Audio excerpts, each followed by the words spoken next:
नमस्कार दोस्तों, स्वागत है आपका हमारे YouTube channel target civil services में। तो आज है 1 अगस्त और मध्य प्रदेश के डेली करंट अफेयर में आज हम पढ़ेंगे 1 अगस्त के करंट अफेयर। तो दोस्तों लेक्चर ध्यान से देखिएगा और दोस्तों इसने वीडियो को लाइक नहीं किया तो लाइक और शेयर जरूर कर दीजिए और अगर आप इस चैनल पर नए हो तो सब्सक्राइब भी कर लीजिए। और देखिए कल हमने बनाया था जुलाई मंथली का करंट अफेयर, तो आप भी उस वीडियो को देख सकते हो, ठीक है। उसकी लिंक आपको हमारे वीडियो के डिस्क्रिप्शन बॉक्स में मिल जाएगी।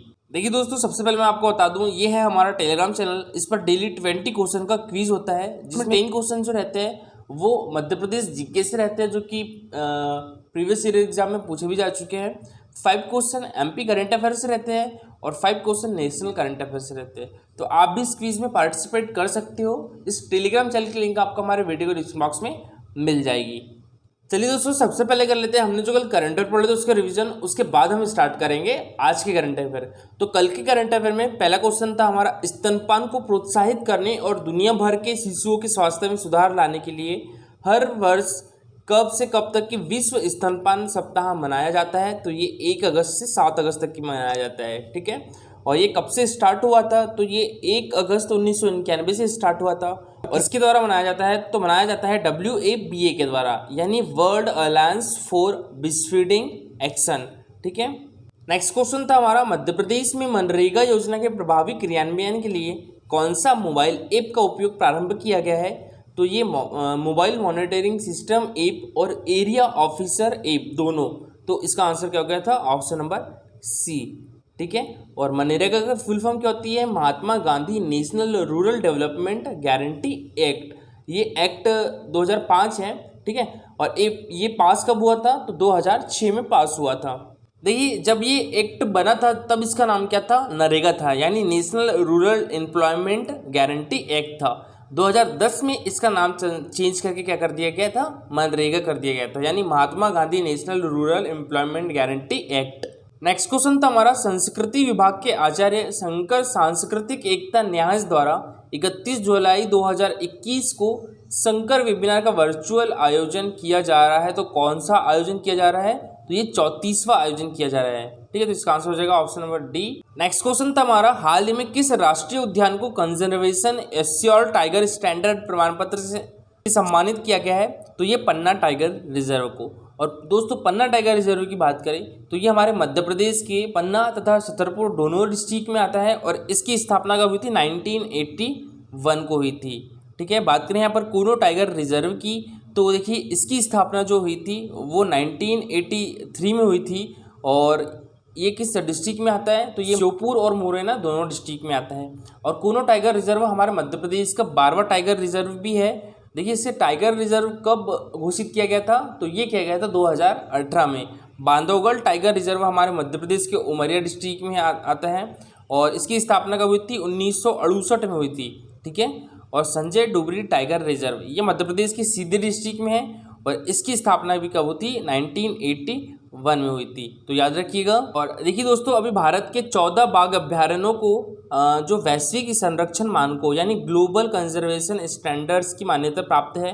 तो इसमें से हमारे मध्य प्रदेश के 3 बाघ अभ्यारण्य हैं, वो कौन कौन से हैं, तो एक तो कान्हा नेशनल पार्क है, पन्ना नेशनल पार्क है और सतपुड़ा नेशनल पार्क है। और आपसे क्वेश्चन पूछा था मैंने कल कि हाल ही में नेटवेट ग्रुप अर्थ हीरोज अवार्ड किसे दिया गया है, तो ये सतपुड़ा नेशनल पार्क को दिया गया है। और सतपुड़ा नेशनल पार्क यूनेस्को द्वारा विश्व धरोहर स्थल की अस्थायी सूची में भी शामिल किया गया है। और सतपुड़ा नेशनल पार्क किस डिस्ट्रिक्ट में है, तो ये हमारे मध्य प्रदेश के होशंगाबाद डिस्ट्रिक्ट में है।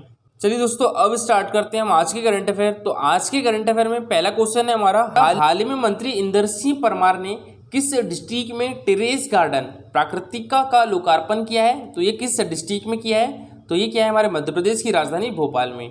तो इसका आंसर हो जाएगा ऑप्शन नंबर बी, भोपाल। और इंदर सिंह परमार जी के पास कौन सा विभाग है, तो इनके पास है स्कूल शिक्षा विभाग। हमारे मध्य प्रदेश के स्कूल शिक्षा मंत्री है। उच्च शिक्षा मंत्री कौन है, तो मोहन यादव है। और जो तकनीकी शिक्षा मंत्री कौन है, तो ये यशोधरा राजे सिंधिया है। और जो चिकित्सा शिक्षा मंत्री है वो विश्वास सारंग जी है। देखिए सामान्य प्रशासन राज्य मंत्री श्री इंदर सिंह परमार ने टेरेसा गार्डन प्राकृतिक का लोकार्पण किया, कहाँ पर, भोपाल डिस्ट्रिक्ट में। और इस अवसर पर श्री परमार ने प्राकृतिका को विकसित करने में अहम योगदान देने वाली वाल्मीकि संस्था के अधिकारी और कर्मचारियों को रुद्राक्ष का पौधा भेंट कर उनका उत्साहवर्धन भी किया। और प्राकृतिक टेरेसा गार्डन को मध्य प्रदेश जल एवं भूमि प्रबंधन संस्थान भोपाल द्वारा इको फ्रेंडली पद्धति से विकसित किया गया है। क्वेश्चन हमारा, Madhya Pradesh power generating company की 1200 मेगावाट क्षमता की श्री सिंगाजी ताप विद्युत परियोजना किस जिले में है? तो ये हमारे मध्य प्रदेश के खंडवा डिस्ट्रिक्ट में है। तो इसका आंसर क्या हो जाएगा? ऑप्शन नंबर सी, ठीक है, खंडवा डिस्ट्रिक्ट। और देखिए बात करें हम यहाँ पर Madhya Pradesh power generating company की, तो इसकी स्थापना कब हुई थी? 2001 में हुई थी। और श्री सिंगाजी ताप विद्युत परियोजना का शुभारंभ कब किया गया था? 2015 में किया गया था। फिर उसके बाद 2019 में मुख्यमंत्री कमलनाथ ने इसका लोकार्पण किया। और दोस्तों अभी Madhya Pradesh power generating company की श्री सिंगाजी ताप विद्युत परियोजना 660 मेगावाट क्षमता की सुपर क्रिटिकल इकाई क्रमांक 3 को 31 जुलाई को प्रातः 11:30 बजे सिस्टम के साथ पुनः सफलतापूर्वक सिंक्रोनाइज कर दिया गया है। और हमारे जो ऊर्जा मंत्री श्री प्रद्युम्न सिंह तोमर और Madhya Pradesh power generating company ने इकाई को सफलतापूर्वक सिंक्रोनाइज करने के लिए श्री सिंगाजी ताप विद्युत परियोजना के अभियंता व कर्मियों को बधाई दी है। और श्री सिंगाजी ताप विद्युत परियोजना की 4 इकाइयों से वर्तमान में सतत विद्युत उत्पादन हो रहा है। और दोस्तों चारों इकाइयों में कितने मेगावाट बिजली का उत्पादन किया जा रहा है? तो याद रखिएगा 600 मेगावाट बिजली का उत्पादन किया जा रहा है। नेक्स्ट क्वेश्चन है हमारा, हाल ही में किस शहर को प्लास्टिक मुक्त बनाने के लिए झूला बैंक का शुभारंभ किया है? तो ये किस शहर में किया है? तो नागदा में किया है। तो इसका आंसर हो जाएगा ऑप्शन नंबर डी। और नागदा किस डिस्ट्रिक्ट में आता है? तो ये आता है उज्जैन डिस्ट्रिक्ट में। तो देखिए नागदा शहर को प्लास्टिक मुक्त बनाने के लिए सीएमओ भविष्य कुमार खोब्रागड़े द्वारा नगर पालिका कार्यालय के सामने झूला बैंक का शुभारंभ किया गया है। और सीएमओ खोब्रागड़े ने बताया कि वादा करो अभियान के अंतर्गत बुधवार को स्वच्छता टीम ने झोला बैंक की स्थापना की है, जिसमें नागरिकों को न्यूनतम शुल्क 5 रुपये में कपड़े की थैली मिलेगी। और बैंक ऑफ इंडिया द्वारा CSR फंड के माध्यम से स्व सहायता समूहों की महिलाओं द्वारा तैयार करवाया गया है। नेक्स्ट क्वेश्चन हमारा, किस शहर की सुरभि मूल्य का नाम एशिया बुक ऑफ रिकॉर्ड में दर्ज किया गया है? तो ये हमारे मध्य प्रदेश की संस्कार राजधानी जबलपुर की है। तो इसका आंसर हो जाएगा ऑप्शन नंबर सी, ठीक है, जबलपुर। तो देखिए हमारी संस्कार राजधानी जबलपुर की सुरभि मूल्य ने एक बार फिर एक वर्ल्ड रिकॉर्ड अपने नाम किया है। सुरभि ने श्रीमद् भागवत गीता की अर्थ सहित व्याख्या करने का कीर्तिमान स्थापित कर अपना नाम एशिया बुक ऑफ रिकॉर्ड में दर्ज कराया है।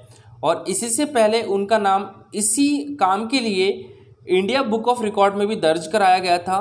और कक्षा 10वीं की छात्रा सुरभि मूल्य ने 17 जून को शहर में हुए एक कार्यक्रम में संपूर्ण श्रीमद् भागवत गीता को अर्थ सहित लगातार 6 घंटे 17 मिनट सुनाकर यह राष्ट्रीय कीर्तिमान रचा है और जिसे एशिया बुक ऑफ रिकॉर्ड में स्थान मिला है। और इस कार्यक्रम में एशिया बुक ऑफ रिकॉर्ड से टीम आई थी, जिनके सामने सुरभि ने गीता को अर्थ सहित सुनाया था। और दोस्तों कल का हमारा क्वेश्चन था, खेल एवं युवा कल्याण विभाग द्वारा स्थापित मध्य प्रदेश राज्य तीरंदाजी एकेडमी कहाँ पर स्थित है? तो ये भी हमारे मध्य प्रदेश की संस्कार राजधानी जबलपुर में है। तो इसका आंसर हो जाएगा ऑप्शन नंबर सी। और देखिए दोस्तों सभी लोगों ने बहुत अच्छा आंसर किया है। और आज का जो सबसे अच्छा आंसर किया है, एक तो रोहित विश्वकर्मा और रीना ने, दोनों ने बहुत अच्छा आंसर किया है। देखिए इनके द्वारा बताया गया कि मध्य प्रदेश राज्य तीरंदाजी एकेडमी कहाँ पर है? तो ये जबलपुर में स्थित है। और इसकी स्थापना कब हुई थी? 2013 में हुई थी। और देखिए मुस्कान किरार, ये भी एक तीरंदाज है, इनको विक्रम अवार्ड 2019 से भी सम्मानित किया गया था, ठीक है। तो इनका भी संबंध किस डिस्ट्रिक्ट से है? तो जबलपुर से ही है। और बात करें यहाँ पर भोपाल में कौन कौन सी एकेडमी है? तो पुरुष हॉकी एकेडमी है। महिला हॉकी एकेडमी कहाँ पर है? तो वो ग्वालियर में है। पुरुष हॉकी एकेडमी की स्थापना कब हुई थी? 2007 में हुई थी। और महिला हॉकी एकेडमी की स्थापना कब हुई थी? 2006 में हुई थी। बात करें यहाँ पर वाटर एकेडमी की, तो ये इसकी स्थापना हुई थी वर्ष 2007 में।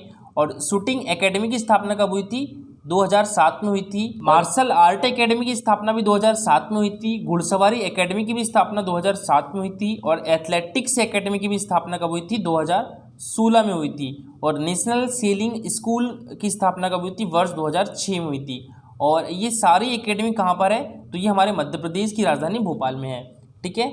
और अब बात करें हम जबलपुर में कौन कौन सी एकेडमी है? तो तीरंदाजी यानी आर्चरी एकेडमी है, वेट लिफ्टिंग एकेडमी है और साइकिलिंग एकेडमी है। और टेबल टेनिस एकेडमी कहाँ पर है? तो ये इंदौर में है। और बैडमिंटन एकेडमी कहाँ पर है? तो ये ग्वालियर में है। मध्य प्रदेश महिला हॉकी एकेडमी भी कहाँ पर है? तो ये ग्वालियर डिस्ट्रिक्ट में है। और मध्य प्रदेश महिला हॉकी एकेडमी की स्थापना कब हुई थी? 2006 में हुई थी। और बैडमिंटन एकेडमी की स्थापना कब हुई थी? तो ये 2010 में हुई थी। अच्छा, मलखम्ब जो कि हमारे मध्य प्रदेश का राजकीय खेल भी है, और इसको राजकीय खेल कब घोषित किया गया था? 2013 में किया गया था। तो इसकी तो मलखम्ब एकेडमी कहाँ पर है? ये उज्जैन में है, ठीक है। इसकी स्थापना कब हुई थी? 2018 में हुई थी। और मध्य प्रदेश क्रिकेट एकेडमी कहाँ पर है? तो शिवपुरी में है। और देखिए 2016 के पहले कहाँ पर थी? तो ग्वालियर में थी, उसके बाद शिवपुरी में स्थापित कर दी गई थी। तैराकी स्विमिंग एकेडमी कहाँ पर है? तो होशंगाबाद में है। इसकी स्थापना 2008 में हुई थी। और हमारे मध्य प्रदेश के खेल एवं युवा कल्याण विभाग की स्थापना कब हुई थी? 1 अक्टूबर 1975 को हुई थी। और इसका मुख्यालय कहाँ पर है? भोपाल में है। और इसके अभी मंत्री कौन है? तो ये है यशोधरा राजे सिंधिया। इनके पास अभी तकनीकी शिक्षा विभाग भी है। और देखिए मध्य प्रदेश सरकार ने अपनी पहली खेल नीति कब बनाई थी? तो ये बनाई थी 1989 में, ठीक है, 1989 में। और नव खेल नीति वर्ष 30 जून 2005 में घोषित की गई थी।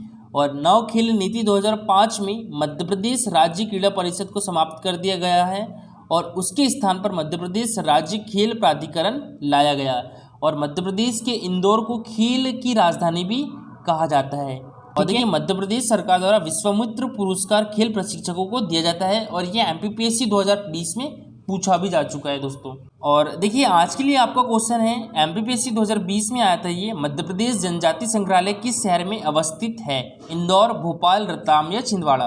तो इसका भी आंसर पूरा डिटेल में दीजिएगा। दोस्तों आज के लिए इतना ही। अगर आपको लेक्चर अच्छा लगा हो तो लाइक और शेयर जरूर करिएगा। और अगर आप इस चैनल पर नए हो तो सब्सक्राइब भी कर लीजिए। Thank you so much for watching this video.